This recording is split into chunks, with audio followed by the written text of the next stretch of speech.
করণদিঘি বিধানসভার অধীনে একটি কবরস্থানের সীমানা প্রাচীর নির্মাণ কাজের শুভ উদ্বোধন করা হলো বুধবার। করণদিঘি ব্লকের রানীগঞ্জ গ্রাম পঞ্চায়েতের পাতনোর কবরস্থানের সীমানা প্রাচীরের নির্মাণ কাজের সূচনা করেন বিধায়ক গৌতম পাল।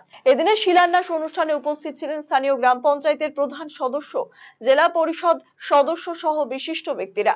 করণদিঘির বিধায়ক গৌতম পাল জানিয়েছেন, পাতনোর রহটপুর কবরস্থানের সীমানা প্রাচীরের নির্মাণ কাজের শুভ সূচনা করা হলো। এখানে 380 মিটার সীমানা প্রাচীর নির্মিত হবে। 37,83,968 টাকা ব্যয় এই নির্মাণ কাজ দ্রুত সম্পন্ন হবে।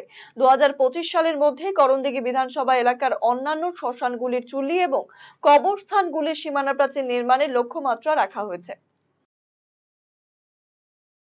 আজকে করণদিঘি ব্লকের পাতনোর রহটপুরে আজকে একটা কবরস্থানের বাউন্ডারি ওয়ালের নির্মাণ কাজের শুভ সূচনা ছিল।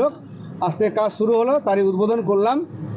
এই বাউন্ডারি ওয়ালের এস্টিমেট এসছে 37 লক্ষ টাকা এবং এই কবরস্থানের বাউন্ডারি ওয়ালের জন্য দীর্ঘদিন ধরে মানুষের দাবি ছিল এবং এই দাবি পূর্ণ হয়েছে এবং কাজ আজ থেকে শুরু হয়েছে।